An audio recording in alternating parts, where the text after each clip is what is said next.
बहुत समय पहले की बात है। किसी गांव में एक धनी साहूकार रहता था। उसके 4 बेटे थे। चारों का विवाह हो चुका था। चारों बेटे और 3 बड़ी बहुएं तो साधारण बुद्धि के थे, लेकिन छोटी बहू दुर्गा बड़ी चतुर व बुद्धिमान थी। साहूकार को अपनी छोटी बहू पर बड़ा भरोसा था। एक बार प्रदेश का राजा साहूकार से किसी बात पर नाराज हो गया। उसने साहूकार व उसके परिवार को देश से निकलने की सजा दे दी और आदेश दिया कि देश छोड़ते समय वे अपने घर से कुछ भी न लेकर जाएं, सिवाय अपने शरीर पर पहने हुए वस्त्र और आभूषण के। साहूकार ऐसी आज्ञा सुनकर बहुत दुखी हुआ, पर राजा की आज्ञा मानने के अलावा उसके पास और कोई चारा न था। चलते समय छोटी बहू ने राजा के सिपाहियों से पूछा कि क्या वह रास्ते में खाने के लिए कुछ रोटियां बना सकती है। राजा के सिपाहियों को इस पर कोई ऐतराज न था। दुर्गा ने जब रोटियों के लिए आटा गूंथा तब आटे में 4 बहुमूल्य माणिक छिपा दिए। फिर उस आटे की रोटियां बनाई और राजा के सिपाहियों को दिखाई। सिपाहियों ने रोटियां ले जाने दी। दुर्गा ने रोटियां एक पोटली में बांध ली। साहूकार का परिवार अपनी यात्रा पर निकल गया। सारा दिन चलने के बाद वे लोग एक नगर में पहुँचे। अब तक रात हो गई थी। साहूकार के परिवार ने एक धर्मशाला में डेरा डाला और खा पीकर सो गए। सुबह साहूकार ने कहा, जो कुछ गहने सबके शरीर पर हैं, वह सब दे दो, जिससे उन्हें बेचकर कुछ खाने पीने का सामान और पहनने के लिए कपड़े आदि आ जाएं। पिताजी, आपको गहने बेचने की कोई आवश्यकता नहीं है। यह माणिक लीजिए और इसे बेचकर खाने पीने का सामान भी खरीदिए और व्यापार भी शुरू करिए। दुर्गा ने एक माणिक साहूकार को देते हुए कहा। साहूकार ने माणिक ले लिया और बाजार की तरफ चल दिया। यह बहुत बहुमूल्य माणिक है। इसका मूल्य तो कोई बड़ा जौहरी ही दे सकेगा। उसने सोचा। वह माणिक लेकर सबसे बड़े जौहरी की दुकान पर पहुंचा और उसे माणिक दिखाया। माणिक देखते ही जौहरी की आंखों में चमक आ गई। यह माणिक किसी तरह इससे हासिल करना होगा, उसने सोचा। वह जौहरी असल में एक चोर था। उसने साहूकार की खूब आवभक्त की और बोला, यह माणिक बहुत बहुमूल्य है। इसके लिए मुझे घर से सोने की मुहरें मंगवानी होगी। और नौकर को कहकर भेज दिया मुहरें लाने के लिए। अब वह साहूकार को दूसरे कमरे में ले गया। वहाँ एक कुर्सी रखी थी। कुर्सी कच्चे सूत से बुनी थी और उस पर एक पतली गद्दी थी।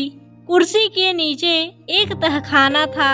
आप जब तक नौकर आता है, इस कुर्सी पर बैठकर आराम कीजिए।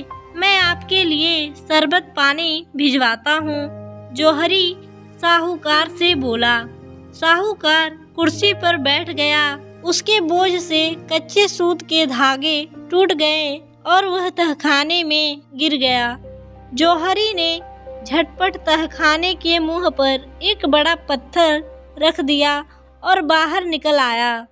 माणिक उसने अपनी तिजोरी में रख दिया। उधर धर्मशाला में बैठकर साहूकार का परिवार उसकी प्रतीक्षा कर रहा।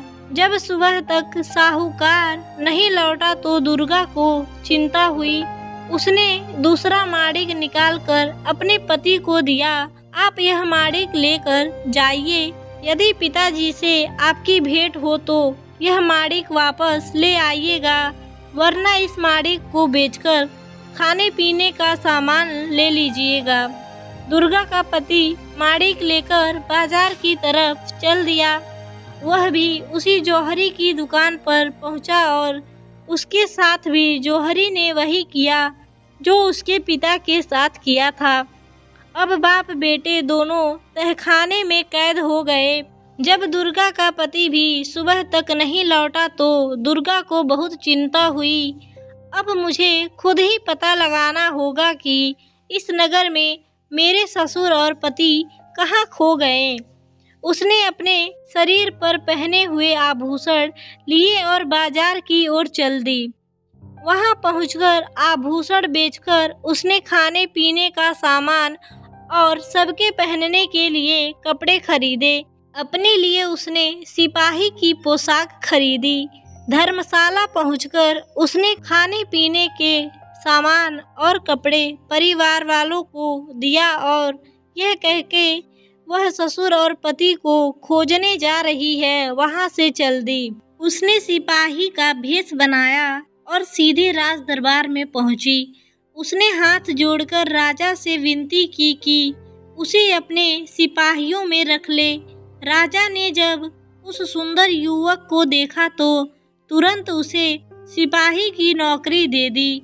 उसे महल के चारों ओर पहरा देने का काम मिला। कुछ दिनों से महल की पशुशाला में रोज रात को एक राक्षस आकर उत्पात मचाता है। वह रोज एक पशु को मारकर खा जाता था। उसके डर के मारे कोई सिपाही उधर पहरा देने के लिए राजी नहीं होता था।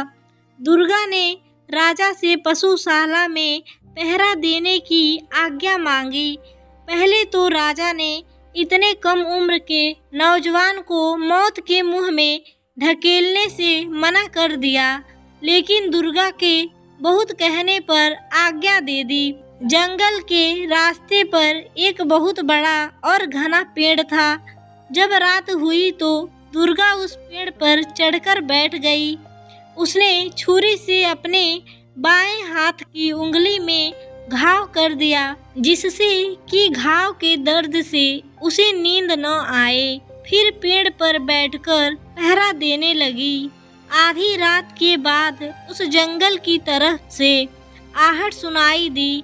उसने देखा कि जंगल से निकलकर एक बड़ा सा भैंसा सींग उठाए महल की चारदीवारी की तरफ दौड़ चला। वह समझ गई कि यही राक्षस है। जैसे ही वह भैंस पेड़ के नीचे आई, दुर्गा दोनों हाथों में तलवार लेकर उसके ऊपर कूद गई और तलवार से उसकी गर्दन काट गिराई। मरते ही राक्षस अपने असली रूप में आ गया। दूसरे दिन जब राजा को यह समाचार मिला तो वह दुर्गा से बहुत प्रसन्न हुआ। तुमने राक्षस को मारा है, जो चाहे इनाम मांग लो। वह बोला, महाराज, यदि आप प्रसन्न हैं तो मुझे नगर की रक्षा का भार दे दे और मुझे यह स्वतंत्रता दे दे कि जब चोर को धर लूं तो उसे जो चाहे दंड दूं। राजा को इस नौजवान की बहादुरी और समझदारी पर पूरा भरोसा था। उन्होंने दुर्गा को नगर का कोतवाल बना दिया। अब दुर्गा अपने पति और ससुर की खोज में निकली। मेरे ससुर बहुत योग्य व्यापारी थे। वे अब बहुमूल्य माणिक को लेकर जरूर शहर के सबसे बड़े जौहरी के पास गए होंगे। उसने सोचा, मैं भी सबसे पहले वही जाती हूँ। मुझे पूरा विश्वास है कि जौहरी को जरूर मेरे पति व ससुर के बारे में पता होगा। दुर्गा जौहरी की दुकान पर पहुंची। जौहरी ने नगर कोतवाल को अपनी दुकान पर देखा तो झटपट उसकी खातिरदारी में लग गया। आप हमारे दुकान पर पधारे, मैं आपकी क्या सेवा करूं? उसने हाथ जोड़कर पूछा। हमारी राजकुमारी का शीघ्र विवाह होने वाला है और महाराज अपनी बेटी के लिए एक बहुत सुंदर माणिक जड़ा घर बनवाना चाहते हैं। आप मुझे बढ़िया से बढ़िया माणिक दिखलाइए। जौहरी ने उसे अनेक माणिक दिखाए, पर दुर्गा को कुछ पसंद नहीं आया। ये सब आप क्या दिखा रहे हैं? कोई ऐसा बहुमूल्य माणिक दिखाइए जो राजकुमारी के पद के अनुरूप हो। दुर्गा बोली। अब जौहरी ने तिजोरी खोली और उसके अंदर से वही माणिक निकाला जो उसने साहूकार से धोखे से हासिल किया था। उस माणिक को देखते ही दुर्गा पहचान गई। यह वही माणिक है जो उसके ससुर बाजार लेकर गए थे। सिपाहियों, पकड़ लो इसे। यह कोई जौहरी नहीं बल्कि एक बड़ा चोर है। दुर्गा ने आज्ञा दी, जल्दी बताओ, जिस साहूकार से तुमने यह माणिक छीना है उसे कहाँ रखा है? मैं किसी साहूकार को नहीं जानता हूँ। यह माणिक मेरा है। जौहरी बोला। ठीक है, अगर तुम सच नहीं बोलते तो मैं तुम्हारा सिर अभी धड़ से अलग करता हूँ। मुझे महाराज ने पूरी छूट दी है। अपराधी को जो चाहे दंड दूँ। इतना कहकर दुर्गा ने तलवार निकाल लिया। अब जौहरी घबराया। लगता है कोतवाल को सब पता है, उसने सोचा। वह दुकान के बाहर भागने लगा। सिपाहियों ने उसे पकड़ लिया और रस्सी से बांध दिया। दुर्गा दुकान की तलाशी लेने लगी। दूसरे कमरे में उसे बड़ा सा पत्थर दिखाई दिया। उसने सिपाहियों से पत्थर हटाने के लिए कहा। पत्थर हटाया गया। तहखाने में साहूकार व उसका बेटा अधमरी हालत में पड़े थे। दुर्गा सबको लेकर दरबार में पहुंची और राजा को सब कुछ बताया। मेरे नगर का सबसे बड़ा जौहरी चोर है। राजा के क्रोध का ठिकाना न था। उसने फौरन उसे कारागार में डाल दिया। राजा अपने इस युवक कोतवाल की वीरता और बुद्धिमानी से बहुत प्रभावित हुआ। इस वीर युवक को तो मेरा दामाद होना चाहिए। उसने अपनी पुत्री के विवाह का प्रस्ताव दुर्गा के सामने रखा। महाराज, मैं ऐसा नहीं कर सकता, मुझे क्षमा करें। उसके बाद दुर्गा ने अपना सिपाही का भेष उतारा और अपने असली रूप में आ गई।